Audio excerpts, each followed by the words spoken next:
Assalamualaikum warahmatullahi wabarakatuh. Nama saya Putri Amirah Hajirani. Di sini saya akan menjelaskan tentang vintage, merupakan singkatan dari finansial teknologi atau yang disebut teknologi finansial.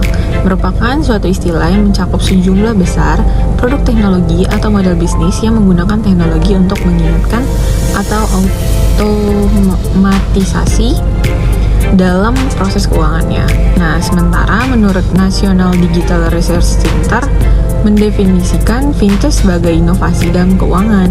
Ini mengacu pada segala hal mulai dari pembayaran non-tunai, platform pada jasa keuangan, sampai mata uang virtual.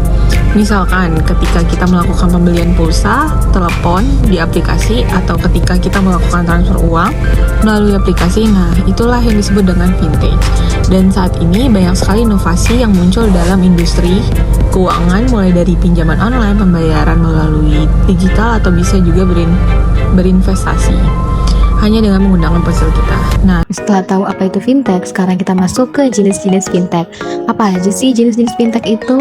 Nah, yang pertama yaitu peer-to-peer lending atau disingkat P2P lending.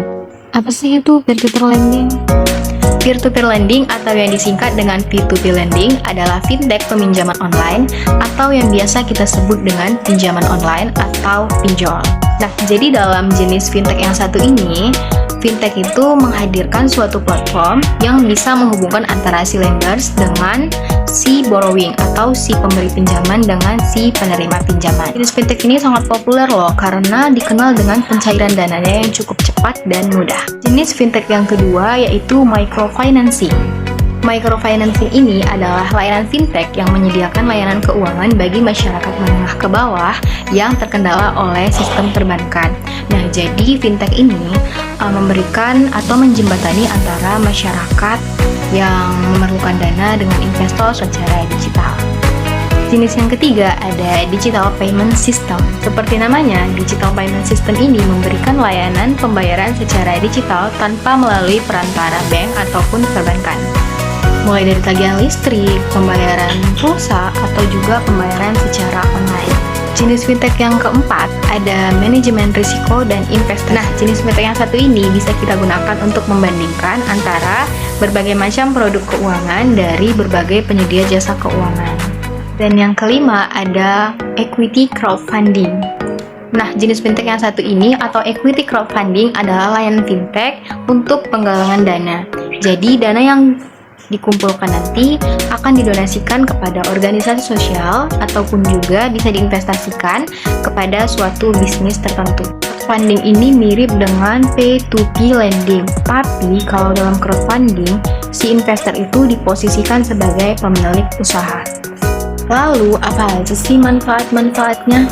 Manfaat yang pertama yaitu memberikan kemudahan layanan pembayaran. Biasanya dulu itu kita kalau mau membayar pasti kita harus datang ke loket-loket pembayaran. Tapi sekarang cukup dengan satu genggaman kita bisa membayar melalui aplikasi yang ada pada smartphone.